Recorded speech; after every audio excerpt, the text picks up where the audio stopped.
Երեխայի ոտքի հետազոտության ժամանակ հայտնաբերեցինք սարկոմա, բավականին ուշացրած դեպք էր։ Ոսկրային սարկոմաները առաջնային ուռուցքներ են, ի սկզբանե ծագող հենց ոսկրային համակարգից։ Ցավ, այտուց կամ ուռածություն նկատելու դեպքում հետազոտություն անցնելու հարցում հապաղել պետք չէ։ Այս դեպքում երեխան տարել է տրավմա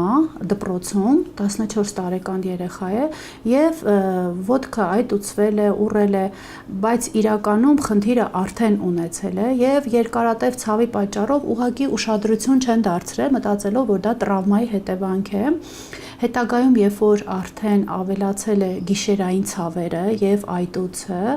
արդեն այտուցվածության եւ ոտքի դեֆորմացիայի պատճառով ծնողները դիմել են բժշկի եւ մենք տեսնում ենք ազդրի ստորին երրորդականի չարորակ փոփոխություններ։ Բժիշկը բացատրում է, ոսկրային սարկոմայի դեպքում փոխվում է ոսկրի հյուսվածքը, ոսկորը ծավալով մեծանում է, բարակում է արտաքին շերտը եւ կոտրվելու հավանականությունը մեծանում է, իսկ արդեն բարդացած փուլերում անցնում է փափուկ հյուսվածքներ։ Ռենտգենաբանորեն, եթե մենք տեսնում ենք որևէ փոփոխություն ոսկրերում, թեկուզ աննշան, բնականաբար արդեն ուղղորդում ենք հետագա հավելյալ հետազոտությունների, կարող է լինել դա կատե կամ MRT, եւ վերջնական ախտորոշումը արդեն դրվում է հյուսվածքաբանական հետազոտությամբ։ Հուլիսը սարկոմայի եւ ոսկրային քաղցկեղի իրազեկման միջազգային ամիսն է։ Հիվանդությունը առավել հաճախ հանդիպում է 5-ից 21 տարեկանների շրջանում։ Եթե ախտորոշում է սարկոմա, ոսկրային սարկոմա, երեխաները ի սկզբանե ստանում են քիմիոթերապիա, վիրահատվում են,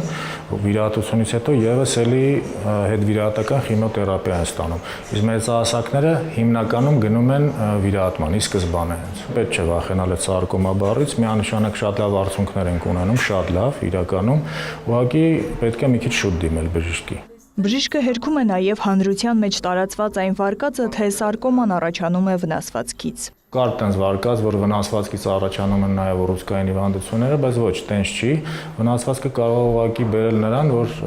ուռուցքը սկսի իր մասին արդեն ազդանշել։ Այսինքն աճը արագանում է, ուղղակի աճն է արագանում վնասվածքից հետո, ուրիշ ոչ մի բան։ Վնասվածքից չի առաջանում սարկոմա։ Ուռուցքաբանության ազգային կենտրոնի տնօրենը առանձնակի շեշտադրում է, ոսկրային համակարգի չարորակ հիվանդությունների դեմ պայքարում այսօր առաջնահերթություն է տրվում ոչ միայն բուն բուժմանը, այլև պացիենտի կյանքի որակի պահպանմանը։ Մեծածավալ վիրահատություն կատարելիս շատ հաճախ նախկինում ունենում էինք հաշմանդամություն։ Ներկայումս այդ հնարավորությունները ընդլայնվել են, այսինքն բուժումը կարող է համակցված լինել քիմիոթերապիայով, ճառագայթային բուժումով եւ այդ ամբողջի արդյունքում մենք ընտրենք ավելի պահպանողական վիրահատություն եւ ինչու՞ չէ նաեւ այդ ասպարեզի հաջողությունները, տարբեր ռեկոնստրուկցիաների հնարավորությունները մեզ հնարավորություն են ընձեռնում առողջացմանը հասնելու զուգընթաց ունենալ նաեւ բավարար կյանքի որակ։ Մասնագետների խոսքով հաջող բուժման գլխավոր նախապայմանը ժամանակին բժշկի դիմելն է։ Նարեկ Ոսկանյան, Արման Թովմասյան, լուրեր։